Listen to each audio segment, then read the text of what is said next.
Assalomu hammaga shunaqa juda ham tiniq bo'lgan havoda Gruziya haqida yana bitta video qilmoqchiman. Gruziyada bitta yaxshi katta plyuslardan bittasi, juda ko'pchilik aytadigan bitta plyusi pagodasi, ob-havosi, iqlimi juda ham zo'r.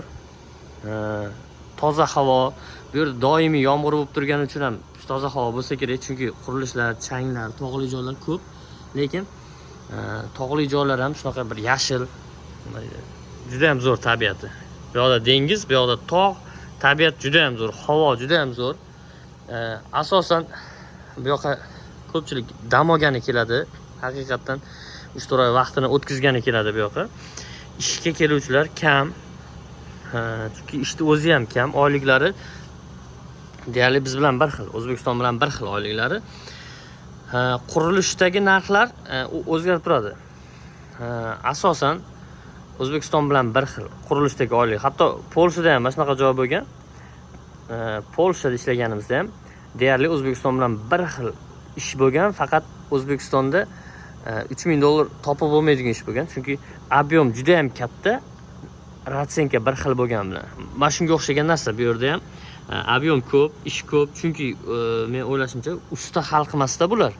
Usta xalq emas, shu uchun ish ko'pligi uchun har qalay odamlar bu yerda 2000-3000 ustalari yaxshi joyga joylashganlari tushiradi. Haligi mashinlikka ilashib qolganlar, ancha vaqtgacha ham pulsiz yurganlar bor. Bu yerda ham mashinlik holat sal ko'proq. Xo'p, yana nima? O'zimizda ham bor, O'zbekistonda ham, misol meni yaxshi tanishlarim, qo'ldan yaxshi ish keladigan odamlar alohida shu ishlar qilishadi, shunaqa ichki remontlarda alohida zakaz olib qilishadi. Haligi nima deydi, sal puldorroq odamlar qildiradigan zakasni, injiqroq odamlar qiladigan zakasni sal qimmatroqqa qilib, o'zimizda ham 2-3 ming topadigan odamlar bor. Men hozir bu yerdagi o'zimiz qilayotgan obyekt haqida gapiraman. $6,500 $6,600 ham sal oshirib qolingan ishimiz. Mana kafel bosish, bursetka bosish, plitka. Endi chiroyli qilib bosib, zatrkalarni qilib, anaqasini o'rab qo'ydik, shu chang yemaslik uchun. Xuddi shu holatda mana sanuzellar bitgan. Bunaqa sanuzel 3 etajli binoda bu. Bunaqa sanuzeldan har etajda bor. Har etajda bor.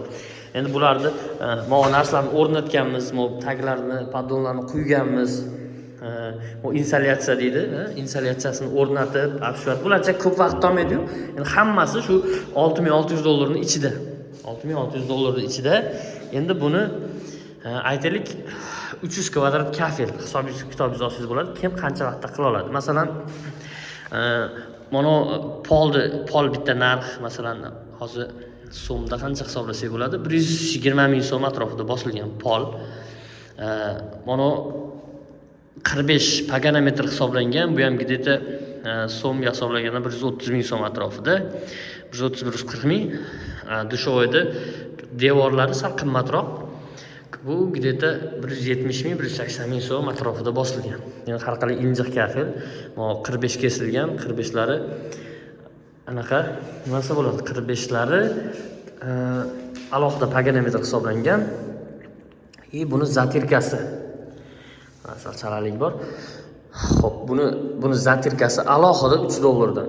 Bu alohida $3 dan. Poldiki ham, bu yoqdiki ham, polni zatirka alohida kvadrati $3 dan. Bu bosh ichida emas. Xo'p. Keyin bu yerda lesnitsa, 2 marta lesnitsa bor. Bular ham pul turadi. O'shi, короче. Ikkinchi sanuzel. Bu pastdagi sanuzellar sal kaltaroq, faqat tepa ancha balandroq 3-etajli. Buni endi o'rnatish boshqa pul. Ularni o'rnatish alohida pul. Hattoki mana shu narsalarni shu 6,600 ichida mana o'rnatishlar. Bu dushovoylar, aynak, boshqa santexnika ishlari, endi bu boshqada ko'r bo'ladi, bu narsalar.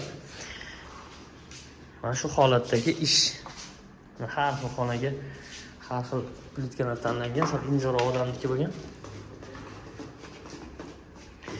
Xo'p, lekin Gruziyaga kelish bo'yicha tavsiya qilasizmi desangiz, ochig'i tavsiya qilmayman. Raz kelib qo'yganingizdan keyin, raz boshqa yerga vaqtingiz bo'lmagandan keyin O'zbekistonda qanaqadir bunaqa obyektlarni olib ishlay olmasangiz, qanaqadir taniqli bo'lmasangiz, uni kelib qolsangiz, ish topsa bo'ladi, ishlasangiz bo'ladi. Atak alohida Gruziyaga kelishga arziydigan davlat emas ochig'i. O'zimning fikrim. Hatto kelsangiz, kelib qolsangiz ish topsangiz bo'ladi.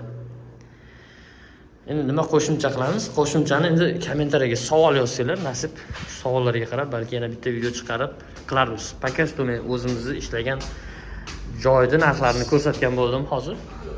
Hammaga rahmat, sog' bo'linglar. Endi hali bu yer bitmagan ekan.